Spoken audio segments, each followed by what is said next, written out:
Приветствую, друзья! Компания Wiser, похоже, решила не отставать от самых передовых тенденций, отчего выпустила свою новую бюджетную модель ТВС-наушников с поддержкой кодека aptX Adaptive. Кроме того, в копилке этой модели находится поддержка беспроводной зарядки, игровой режим, целых 8 часов воспроизведения музыки от одного заряда и то самое, желаемое многими меломанами, басхедное звучание. Заявка, прямо скажем, не слабая.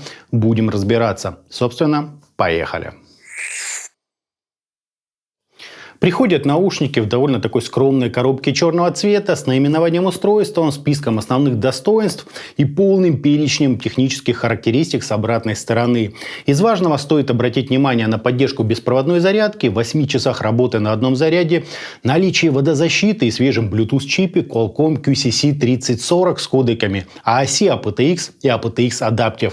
Внутри лежал, конечно же, привычный уже комплект документации, короткий Type-C кабель и два набора силиконовых амбушюр разного размера. Кейс по габаритам средний, выглядит довольно невзрачно, да и по качеству петли и материалов здесь все очень скромно. И если бы не еле видное обозначение логотипа Wiser на крышке, я бы подумал, что это наушники какие-то за пару баксов. Никаких основных элементов управления здесь нет, только зарядный Type-C порт и два ярких светодиода внутри кейса. Мы с вами знаем еще о наличии в основании корпуса катушки беспроводной зарядки, но ничего о том даже не намекает. В общем, бюджетность, друзья, как она и есть. Сами чашечки выполнены ровно из такого же материала и аналогичным образом говорят о простоте модели. С внутренней части находятся клеммы питания, длинный такой звуковод.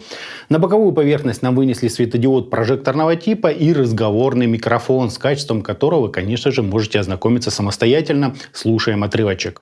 Тестируем качество записи беспроводных ТВС-наушников Wiser C32. Вот, собственно, так они записывают. И именно так вас будет слышать ваш собеседник при звонке. Внешнюю же часть нам оформили еле заметным таким логотипом компании с сенсорным слоем под ним. По управлению все в принципе обычно. 2 тапа дают паузу, 3 переключают треки, опять включают игровой режим. Удержание же на 2 секунды изменяет здесь громкость. По стабильности сигнала у меня никаких вопросов нет. А вот в паузах на грани слышимости можно различить звук работающего усилителя. По кодекам тут полное раздолье. Если у вас техника Apple, то для вас предусмотрен AAC. Ну а владельцы Android могут наслаждаться aptX и тем самым новеньким aptX Adaptive на свой выбор. Последний разработан как промежуточное звено между классическим aptX и куда более качественным aptX HD. Причем в случае хорошего уровня сигнала качество будет максимальным. Ну а если вы попали в какое-то перегруженное сетями место, то кодек автоматически подстроит звучание в угоду стабильности.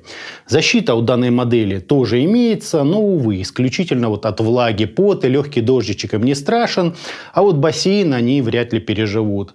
По громкости запас вполне обычный, около где-то 4 делений. Так что, тут как-то без рекордов. Шумоподавления и датчика приближения, друзья, у наушников нет. Зато по задержкам они очень даже хороши, и не забываем о наличии специального игрового режима. В уши модель села отлично, однако комплектный набор амбушюр мне лично, друзья, не подошел. С ними у меня вообще не было как баса, так и пассивной звукоизоляции. Здесь будьте внимательны. Если понадобится, докупите насадок своего размера. Я, например, использовал свои любимые АТК, с ними все стало ровненько на свои места. Вот так это все и выглядит.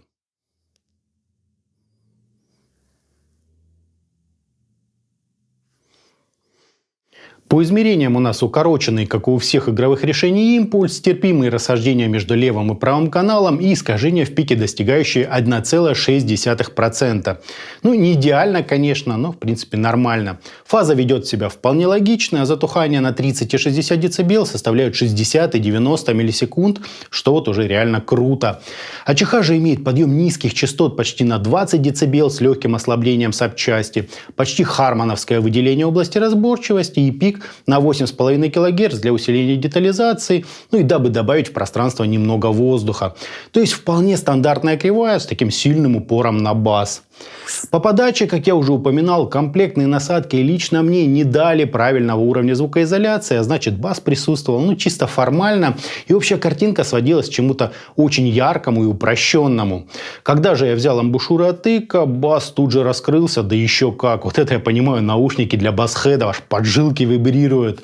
Что, собственно, и неудивительно с подъемом-то на 20 дБ. При этом гудения я ни разу не встретил, думаю, из-за чуть прижатой запчасти. То есть тюнили модель с умом. Сам бас тут мягкий, объемный, с легким намеком на текстуры. Средние частоты от доминирования басов нисколько не страдают, да и вокал нам умело выдвинули вперед, а детализацию подчеркнули.